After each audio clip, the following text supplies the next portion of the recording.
तो जब उन्होंने हाथ जोड़े वशिष्ठ जी से कि गलती हो गई है, हमें साप से मुक्त किया जाए, तब वशिष्ठ जी ने कहा कि तुम धरती पर तो तुम्हारा जन्म होगा, पर तुम जन्म होते ही मुक्त हो जाएंगे, पर जिसने मेरी गाय को खोला है, ये जो देव नाम का वसु है, ये दीर्घ काल तक धरती पर रहेगा। इसलिए वही वसु जो देव नाम का वसु है, वही गंगा जी का पुत्र बना महाराज गंगे भीष्म। एक दिन गंगा जी को भी शाप मिला था। गंगा जी जब ऊपर गई थी तो वहीं एक राजा भी गया हुआ था मृत्युलोक से, उसका नाम था महाभिष राजा। महाभारत की कथा है। तो महाभिष राजा ने, गंगा जी मीटिंग हो रही थी स्वर्ग में, तो महाभिष राजा ने गंगा जी को देखा तो दोनों की आंखें चार्ज हो गई। ये दृश्य ब्रह्मा जी ने देखा। ब्रह्मा जी ने दोनों को श्राप दे दिया कि तुम जाओ और धरती पर तुम्हारा जन्म।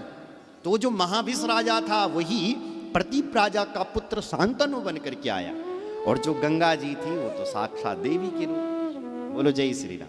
लेकिन गंगा जी को जब साप मिला था तो उसी समय उस देव नाम के वसु को भी वशिष्ठ जी ने साप दिया था, इन वसुओं को। तो गंगा जी से कहते हैं कि आप हमें अपना पुत्र बना करके हे माता मुक्त करो। तो गंगा जी ने कहा ठीक है। तो जो 7 वसु थे वो तो मुक्त हुए। जो 8वीं वसु था देव नाम का वसु, वही पितामह भीष्म था, जिसको वशिष्ठ जी ने कहा था कि तेरी मुक्ति नहीं होगी तो दीर्घ काल तक धरती पर रहेगा। तो वो देव नाम का वसु ही गंगा जी का पुत्र दीर्घ काल तक धरती पर रहा था।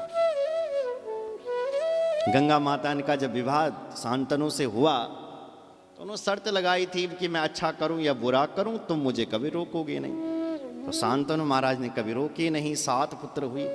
8वें पुत्र में रोक दिया। अरे पापनी हत्यारिणी, तू तो मेरा निर्वंश करना चाहती है, मेरे पुत्रों को गंगा जी में बहा रही है, इसलिए रोका कि रुक जा, मेरा पुत्र मुझे वापस दे दे। तो वही वो देव नाम का वसु था जो गंगा जी का पुत्र बन करके आया था, जिसने वशिष्ठ के गाय को चुराया था। वही देव नाम का वसु भीष्म बनाए। गंगा जी ने कहा महाराज तुम इस बालक का, मैं तुम्हें अपनी प्रतिज्ञा को तोड़ दिया है, अब मैं तुम्हें छोड़ करके जा रही हूं, पर इस बालक को साथ में लेकर के जा रही हूं। 16 साल बाद वापस दूंगी। गंगा उस बालक को लेकर के गई, 16 साल तक अपने पास रखा। गंगा जी ने उस बालक का नाम रखा गंगे। 16 साल बाद जब वापस दिया तो शांतनु जी को वापस दिया, तो शांतनु जी ने उस बालक का नाम रखा देवव्रत। एक दिन वो बालक अपनी मां से कहता, पिताजी से कहता, पिताजी देखो ना मैं कितना अभागा हूं। जब मेरे पास मां थी तो बाप नहीं था, अब देखो बाप मिल गया तो मां नहीं। पिताजी बोला बेटा चिंता मत कर, मैं तो तेरे लिए मां लेकर के आता हूं।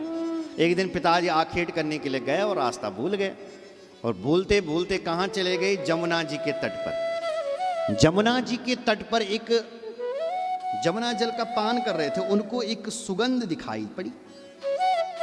सुगंध दिखा, ये सुगंध कहां से आ रही है? पता लगाओ। सेवकों ने पता लगाया, वो सुगंध एक मछुआरे की बेटी के शरीर से आ रही।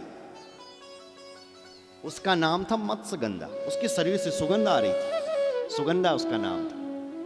राजा जब वहां गए तो उससे पूछा कि तू कौन है, कोई देवांगना है, कोई स्त्री, कौन है तू? उसने कहा महाराज मैं एक नाव चलाने वाले की बेटी हूं। तो राजा ने कहा हम तुमसे विवाह करना चाहते हैं। उसने कहा मेरे पिताजी से पूछ दे। पिताजी के पास गए, उसके बाप के पास, निषाद के। निषाद ने मना कर दिया कि मैं अपनी बेटी आपको नहीं दूंगा, लेकिन आपको चाहिए तो एक शर्त है कि मेरी बेटी से जो बेटा पैदा होगा वही हस्तिनापुर का राजा बनेगा। बोले मेरे घर पर तो बेटा है, पहले से बेटा है। बेटा कौन है? शांतनु के घर पर कौन था बेटा? देवव्रत गंगा जी का पुत्र, तो पहले से बेटा। बोले मैंने तो अपने पुत्र को युवराज बना रखा है, कैसे दूं? इसलिए घर आए और घर में उदास रहने लगे महाराज। उदास रहते हैं घर में। एक दिन देवव्रत अपने पिताजी के पास आया, आवाज बढ़ा, और कहने लगा पिताजी आप उदास क्यों हैं? उदास क्यों हैं आप? क्या बात हो गई? पिताजी उदास इसलिए थे कि उन्हें एक कन्या पसंद आ गई, इसलिए उदास थे।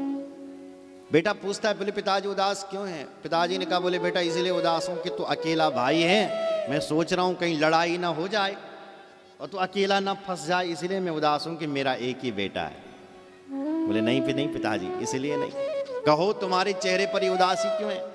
मैं दुख दूर करूंगा। उदाहरण दिए, पिताजी तुम भगवान, इतिहास सुना होगा, तुम भगवान राम को भूल गए।